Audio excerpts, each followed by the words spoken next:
आज के सेशन में हम बात करने वाले हैं एनीमिया इन प्रेगनेंसी के बारे में। तो सबसे पहले हम इसकी परिभाषा के बारे में देख लेते हैं कि एनीमिया क्या होता है।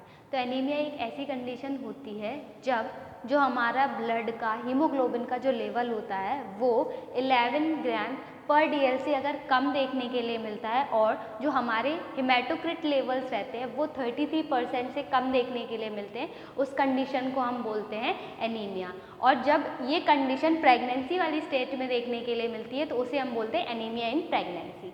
तो हम देखते हैं सीवियरिटी ऑफ एनीमिया। तो सीवियरिटी ऑफ एनीमिया यानी कि स्टेजेस क्या रहते हैं एनीमिया के, तो ये हमारा चार भागों में डिवाइड किया गया है। Mild anaemia, moderate anaemia, severe anaemia and very severe anaemia. तो जो हमारा माइल्ड एनीमिया रहता है वो जब मतलब तब हम माइल्ड एनीमिया बोल सकते हैं किसी भी पेशेंट में जब एनीमिया हुआ है, तो जब उसका जो हीमोग्लोबिन का लेवल होगा 9 to 10.9 ग्राम पर डीएल होगा। यानी कि जब किसी भी पेशेंट में जो हीमोग्लोबिन का लेवल है वो 9 से 10.9 ग्राम पर डीएल होगा, तब हम उसको क्या बोलेंगे, माइल्ड एनीमिया बोलेंगे। उसके बाद में मॉडरेट एनीमिया कब बोला जाएगा, जब हीमोग्लोबिन का लेवल 10.8 to 9 ग्राम पर डीएल होगा। इसके बाद में सीवियर एनीमिया तब बोल सकते हैं जब किसी भी पेशेंट का जो हीमोग्लोबिन का लेवल होगा वो लेस देन 7 ग्राम पर डीएल होगा। उसके अलावा वेरी सीवियर एनीमिया तब होगा जब किसी भी पेशेंट का जो हीमोग्लोबिन का लेवल होगा वो लेस देन 4 ग्राम पर डीएल होगा। अब हम देखते हैं नेक्स्ट टाइप्स ऑफ एनीमिया। तो जो एनीमिया है वो दो टाइप्स में क्लासीफाई करा गया है। तो एक होता है हमारा फिजियोलॉजिकल एनीमिया और दूसरा होता है हमारा पैथोलॉजिकल एनीमिया। तो फिजियोलॉजिकल एनीमिया में क्या होता है, फिजियोलॉजिकल एनीमिया के बारे में बात करने से पहले हम ये देखते हैं कि प्रेगनेंसी में क्या होता है। तो प्रेगनेंसी के टाइम पे जो हमारा ब्लड रहता है, यानी किसी भी फीमेल का जो ब्लड रहता है उसका वॉल्यूम बढ़ जाता है ना। तो अगर ब्लड का वॉल्यूम बढ़ेगा तो जो फ्लूइड अमाउंट है यानी कि जो प्लाज्मा है वो भी बढ़ेगा और जो हमारा आरबीसीज है वो भी बढ़ेंगे, यानी कि जो ब्लड सेल्स है वो भी बढ़ेंगे। ठीक है, तो इसमें क्या होता है, लेकिन जो हमारा प्लाज्मा वाला जो पार्ट रहता है यानी कि जो वॉल्यूम वाला फ्लूइड वाला जो पार्ट रहता है वो ज़्यादा बढ़ता है और जो हमारा आरबीसीज वाला पार्ट है वो कम बढ़ता है, यानी एज कम्पेयर टू प्लाज्मा। तो उसमें क्या देखने के लिए मिलता है कि हीमोडाइलेशन हमें देखने के लिए मिलेगा, यानी कि अगर उसमें प्लाज्मा ज़्यादा होगा और उसके कंपैरिजन में आरबीसीज कम होंगे तो हमें हीमोडाइलेशन देखने के लिए मिलेगा। उसकी वजह से जो हमें एनीमिया देखने के लिए मिलता है उसको हम फिजियोलॉजिकल एनीमिया बोलते हैं। और ये जो एनीमिया रहता है ये प्रेगनेंसी में नॉर्मल रहता है, यानी कि ये सब फीमेल्स में देखने के लिए मिलता है। और इसका फीचर क्या रहता है कि इस टाइम पे जो हमारा हीमोग्लोबिन का जो लेवल रहता है वो हमेशा 11 ग्राम पर डीएल से ज़्यादा ही रहेगा, मतलब उससे कम नहीं जाएगा। ये हमें फिजियोलॉजिकल एनीमिया में देखने के लिए मिलता है और ये कंडीशन बेकार नहीं है, यानी कि ये कोई भी डिसीज़ कंडीशन नहीं है। बट इसके अगर दोबारा से हम मतलब दूसरी चीज़ देखें, पैथोलॉजिकल एनीमिया, पैथोलॉजी से हम समझते हैं कि कोई भी डिसीज़ कंडीशन है। तो पैथोलॉजिकल एनीमिया में क्या होता है कि यहाँ पे हमें आयरन डेफिशिएंसी एनीमिया देखने के लिए मिलता है, यानी कि किसी भी फीमेल की बॉडी में अगर आयरन की डेफिशिएंसी की वजह से जो हीमोग्लोबिन का लेवल है वो कम जा रहा है, उसको हम क्या बोलेंगे, आयरन डेफिशिएंसी एनीमिया।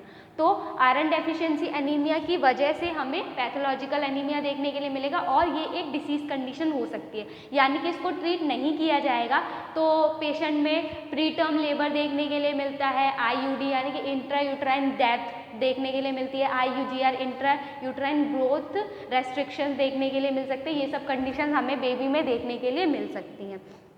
तो इसमें क्या रहता है, इसमें जो हमारा हीमोग्लोबिन है वो 11 ग्राम पर डीएल से नीचे ही जाता है। ये तो हो गई हमारे टाइप्स ऑफ एनीमिया के बारे में बात। अब हम बात करेंगे स्क्रीनिंग ऑफ एनीमिया, यानी कि किसी भी फीमेल की स्क्रीनिंग करने के लिए हम क्या क्या करते हैं। तो हमें क्या करना चाहिए, हमें स्क्रीनिंग के लिए हमें करना चाहिए कि जब भी पेशेंट हमारी आ रही है, फर्स्ट एंटीनेटल केयर जो रहता है, यानी कि जब फीमेल प्रेग्नेंट होने के बाद में फर्स्ट टाइम एंटीनेटल केयर या फिर एंटीनेटल चेकअप के लिए आती है, तो उस टाइम पे हमें क्या करना है, उसका कंप्लीट ब्लड काउंट करवाना है, जिससे हमें हेमाटोक्रिट और हीमोग्लोबिन का अमाउंट पता चल जाएगा और उससे हमें फिजियोलॉजिकल या फिर पैथोलॉजिकल एनीमिया के बारे में भी पता चल जाएगा। एंड देन हमें क्या करना है, अगर उस टाइम पे हमें कुछ भी दिखाई नहीं देता है तो क्या करना है, हमें फिर से उसका जब वो दोबारा से आएगी यानी कि 24 to 28 वीक्स ऑफ प्रेगनेंसी, यानी प्रेगनेंसी का जब 24 और 28 वीक के बीच में जो टाइम होगा उस ड्यूरेशन पे हमें क्या करना है, फिर से उसका चेकअप करवा के चेक करना है। ये सब चीज़ें हमें करनी है। इसके अलावा हमें ये बात करेंगे कि डेली रिक्वायरमेंट ऑफ आयरन क्या होता है, यानी कि आयरन का जो डेली रिक्वायरमेंट होना चाहिए किसी भी फीमेल में वो कितना होना चाहिए। वो हमारा होना चाहिए 4 to 6 mg पर DL, यानी कि जो 4 to 6 mg पर DL है वो किसी भी फीमेल। नेक्स्ट हम बात करेंगे डेली रिक्वायरमेंट ऑफ आयरन के बारे में, यानी कि जो आयरन का किसी भी प्रेग्नेंट फीमेल को डेली रिक्वायरमेंट कितना होना चाहिए। तो उनको डेली बेसिस पर लेना चाहिए 4 to 6 माइक्रोग्राम पर डे, यानी कि 4 to 6 mg पर डे उन्हें लेना चाहिए। लेकिन क्या होता है कि जितना हम डाइट में लेते हैं, कि जितना भी अगर अमाउंट ऑफ आयरन हम डाइट में ले रहे हैं उसका सिर्फ 10% ही क्या होता है हमारी बॉडी में जाता है। उसके अलावा मतलब 10% ही एब्जॉर्ब हो पाता है जो हमारी बॉडी के लिए यूज़फुल रहता है, बाकी की जो 90% रहता है वो हमारा एक्सक्रीट आउट हो जाता है। तो अगर मान के चलो अगर डेली रिक्वायरमेंट आयरन की 4 to 6 mg पर डे है तो एक फीमेल को कितना लेना पड़ेगा, 60 mg पर डे। तो जो कि किसी भी फीमेल के लिए या फिर हाई सोशियो इकोनॉमिक स्टेटस की हो, लो सोशियो इकोनॉमिक स्टेटस की हो, फ़र्क नहीं पड़ता। क्या होगा उनके लिए पॉसिबल ही नहीं है कि वो 60 mg पर डे के हिसाब से आयरन को ले पाएँ। तो इसके लिए हम क्या करते हैं, उनके लिए हम आयरन सप्लीमेंटेशन देते हैं।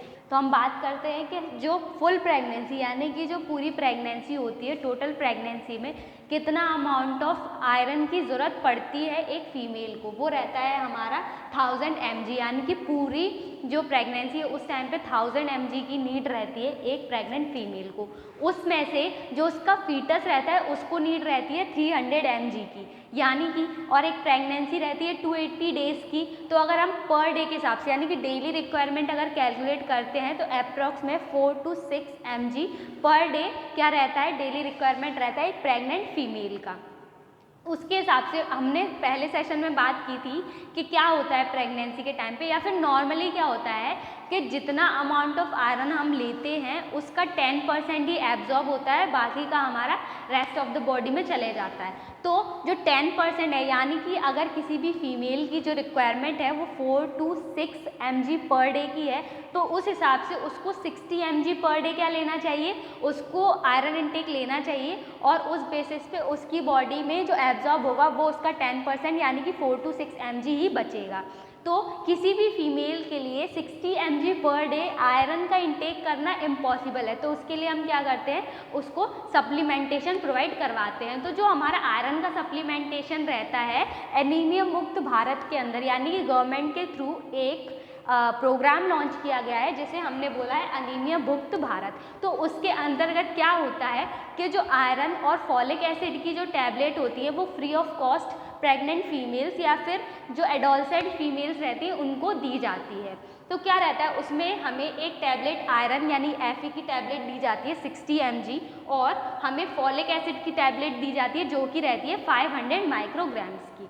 तो जो फॉलिक एसिड हमारी प्रेगनेंसी में प्रिस्क्राइब किया जाता है वो किया जाता है 180 डेज़ के लिए, यानी कि 4 मंथ से लेके जब से 4 मंथ स्टार्ट हो जाता है प्रेगनेंसी का तब से लेकर थ्रू आउट द प्रेगनेंसी क्या किया जाता है, फॉलिक एसिड नहीं आयरन दिया जाता है, ठीक है। और उसके बाद में जो हमारा डिलीवरी होने के बाद में भी प्रिस्क्राइब किया जाता है कि 180 डेज़ तक क्या लिया जाए, फॉलिक एसिड और आयरन को दोनों को लिया जाए। तो जब 4 मंथ हो जाते हैं तो उस टाइम पे 60 mg की टैबलेट क्या दी जाती है, आयरन की दी जाती है और फॉलिक एसिड की टैबलेट 500 माइक्रोग्राम की दी जाती है। लेकिन जो हमारा फॉलिक एसिड का जो रिक्वायरमेंट रहता है वो 400 mg रहता है बट टैबलेट 500 mg की रहती है, इसलिए 500 माइक्रोग्राम की टैबलेट क्या करी जाती है, प्रिस्क्राइब की जाती है। ये हमारे एनीमिया मुक्त भारत के अंदर दिया जाता है।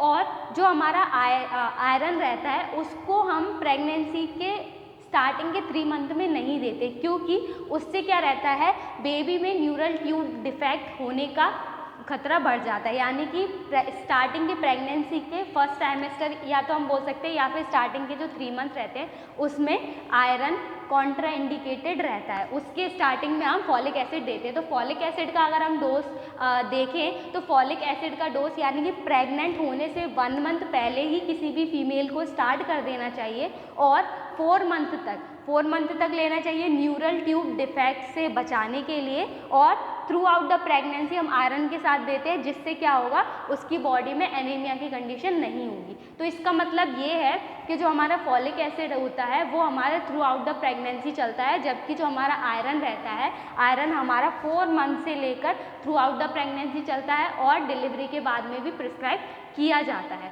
तो ये हमारा क्या था, ये हमारा था डेली रिक्वायरमेंट कि हम फॉलिक एसिड और जो हमारा आयरन रहता है उसका डेली रिक्वायरमेंट क्या होगा प्रेगनेंसी के अंदर। Thank you.